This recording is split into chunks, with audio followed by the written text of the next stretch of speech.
అందరికీ నమస్కారం ఫ్రెండ్స్. ఇప్పుడిప్పుడే వచ్చిన వెదర్ రిపోర్ట్ అయితే కనుక ఒకసారి తెలుసుకుందాం. వీడియోనైతే పూర్తిగా చూడండి, అలాగే ఒక లైక్ ఇవ్వడం మర్చిపోకండి.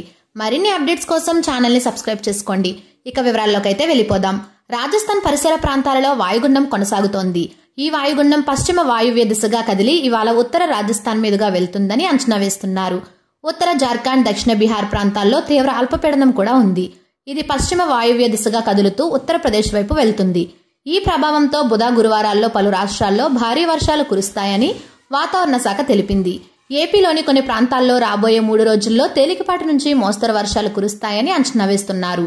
రాష్ట్రంలో తేమ, ఉక్కపోత వాతావరణం కొనసాగుతుందంటున్నారు.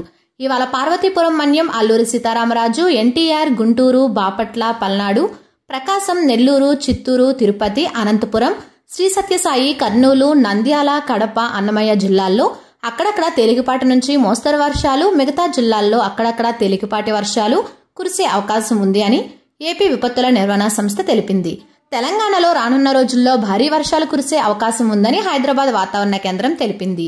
ముఖ్యంగా వచ్చే 3 రోజుల్లో బంగాళాఖాతంలో వరుస అల్పపీడనాలు ఏర్పడనున్నాయని వెల్లడించింది. వీటి ప్రభావంతో ఈ నెల 17 నుంచి 19 వరకు, ఆ తర్వాత 23 నుంచి 28 వరకు రాష్ట్రంలో విస్తారంగా వర్షాలు కురిసే అవకాశాలున్నాయని అంచనా వేసింది. రుతుపవనాలు కూడా రానున్న 2-3 రోజుల్లో బలపడనున్నాయని వాతావరణ కేంద్రం పేర్కొంది.